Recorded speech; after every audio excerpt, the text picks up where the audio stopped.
हरतालिका तीज व्रत का पौराणिक महत्व और कथा। धार्मिक शास्त्रों के अनुसार भाद्रपद शुक्ल तृतीया को मनाए जाने वाले हरतालिका तीज व्रत हिंदू धर्म के कठिन व्रतों में से एक माना जाता है।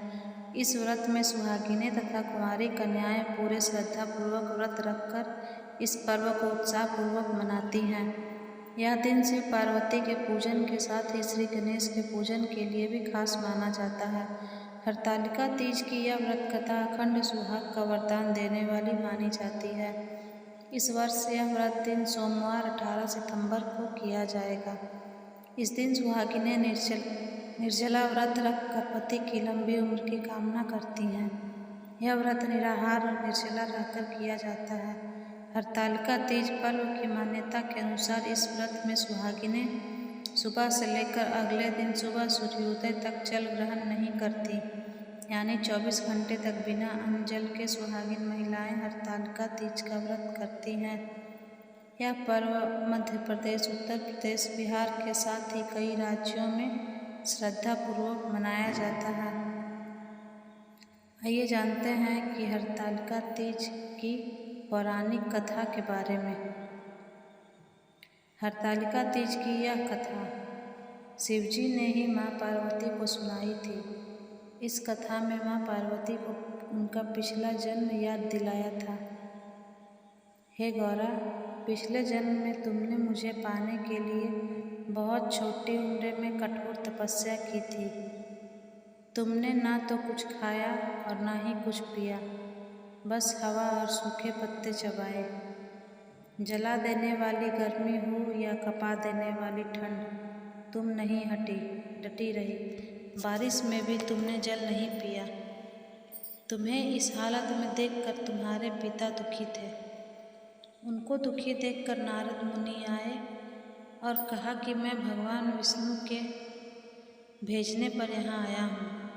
वह आपकी कन्या से विवाह करना चाहते हैं। इस बारे में मैं आपकी राय जानना चाहता हूँ। नारद जी की यह बात सुनकर आपके पिता बोले, अगर भगवान विष्णु यह चाहते हैं तो उन्हें कोई आपत्ति नहीं, परंतु जब तुम्हें इस विवाह के बारे में पता चला तो तुम दुखी हो गई। तुम्हारी एक सहेली ने तुम्हारे दुख का कारण पूछा तो तुमने कहा कि मैंने सच्चे मन से भगवान शिव का वरण किया है, किंतु मेरे पिता ने मेरा विवाह विष्णु जी के साथ तय कर दिया है। मैं विचित्र धर्म संकट में हूँ। अब मेरे पास प्राण त्याग देने के अलावा कोई और उपाय नहीं बचा। तुम्हारी सखी बहुत ही समझदार थी। उसने कहा, प्राण छोड़ने का यहाँ कारण ही क्या है? संकट के समय धैर्य से काम लेना चाहिए। भारतीय नारी के जीवन की सार्थकता इसी में है कि जिसे मन से पति रूप में एक बार वरण कर लिया, जीवन पर्यंत उसी से निर्वाह करे। मैं तुम्हें घनघोर वन में ले चलती हूँ, जो साधना स्थल भी है और जहाँ तुम्हारे पिता तुम्हें खोज भी नहीं पाएंगे। मुझे पूर्ण विश्वास है कि ईश्वर अवश्य ही तुम्हारी सहायता करेंगे। तुमने ऐसा ही किया। तुम्हारे पिता तुम्हें घर में न पाकर बड़े चिंतित और दुखी हुए। इधर तुम्हारी खोज होती रही, उधर तुम अपनी सहेली के साथ नदी के तट पर एक गुफा में मेरी आराधना में लीन रहने लगी। तुमने रेत के शिवलिंग का निर्माण किया। तुम्हारी इस कठोर तपस्या के प्रभाव से मेरा आसन हिल उठा और मैं शीघ्र ही तुम्हारे पास पहुंचा और तुमसे वर मांगने को कहा।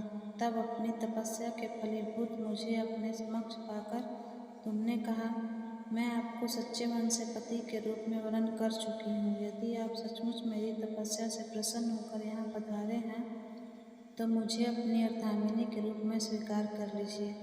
तब तथास्तु कहकर मैं कैलाश पर्वत पर लौट गया। उसी समय गिरिराज अपने बंधु बांधवों के साथ तुम्हें खोजते हुए वहाँ पहुँचे। तुमने सारा वृत्तांत बताया और कहा कि मैं घर तभी जाऊँगी अगर आप महादेव से मेरा विवाह करेंगे। तुम्हारे पिता मान गए और उन्होंने हमारा विवाह करवाया। इस व्रत का महत्व यह है कि मैं इस व्रत को पूर्ण निष्ठा से करने वाली प्रत्येक स्त्री को मनवांछित फल देता हूँ। इस पूरे प्रकरण में तुम्हारी सखी ने तुम्हारा हरण किया था, इसलिए इस व्रत का नाम हरतालिका व्रत हो गया। इस व्रत से जुड़ी एक मान्यता यह है कि इस व्रत को करने वाली महिलाएं माता पार्वती के समान ही सुखपूर्वक पति रमन करके शिवलोक हो जाती हैं। हर हर महादेव। जय माँ पार्वती।